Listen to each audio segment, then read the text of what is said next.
Alright, I want to talk about the A9 for wedding photography.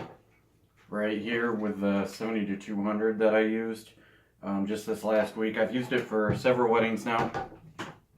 I wanted to talk about it specifically for the last wedding because it did some things that were pretty amazing and just made me realize how good this is for wedding photography.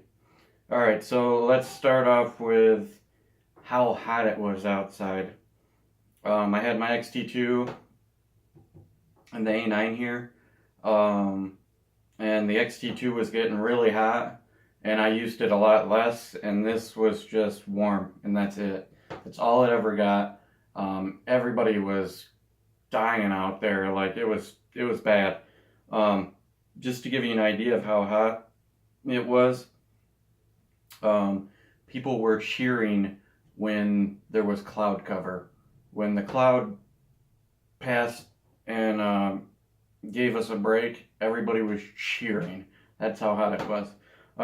Also, another thing for that, to show you how hot it was the DJ had two computers. Luckily he had two.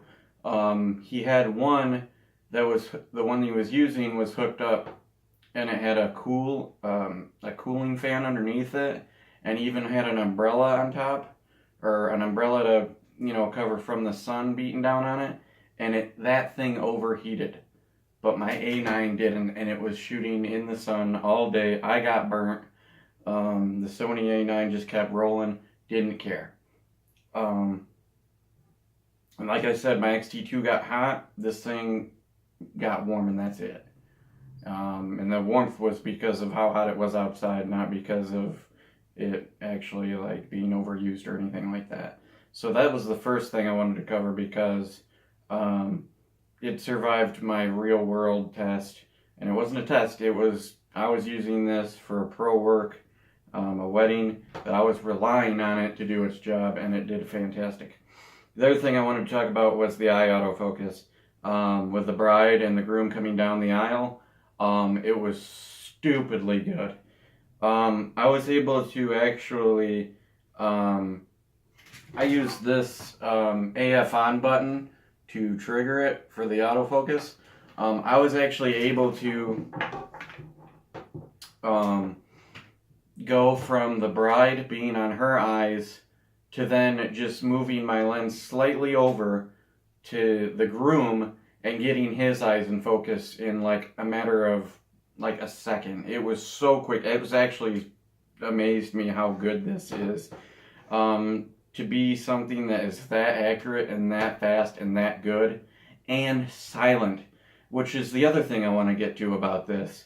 I shot this silently because there was somebody that was shooting video down the aisleway that I couldn't have gotten the shots I did without this camera, without the fear of possibly having some sort of distortion with my XT2 or something like that,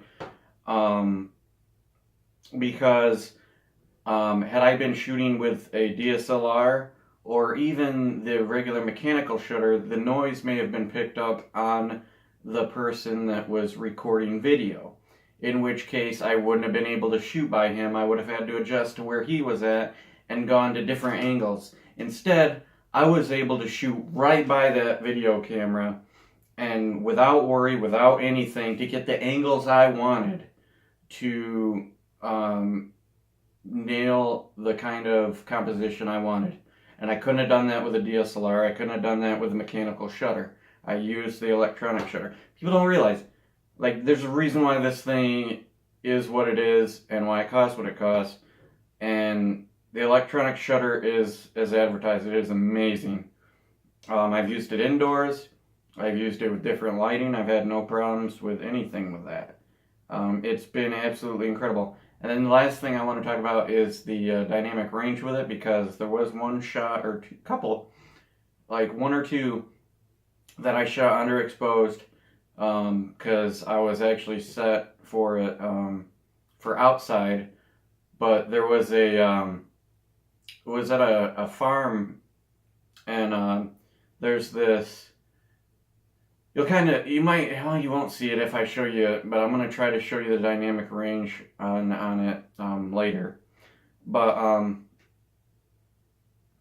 there's this area it's kind of I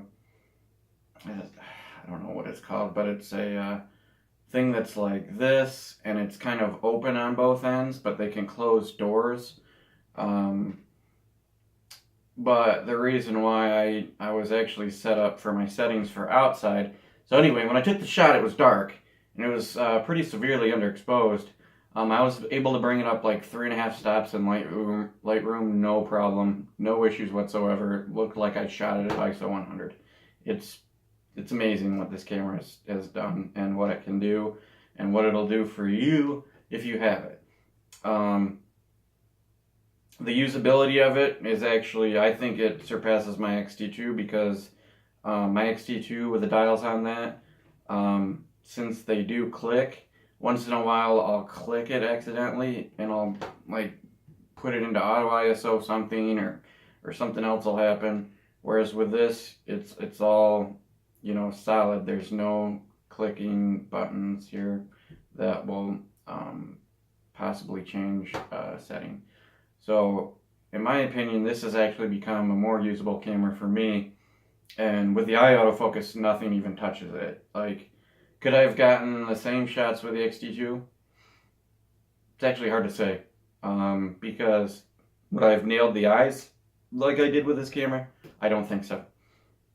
No longer do you have to use something like this to nail the eyes every time. To like adjust it so that you actually hit the eyes.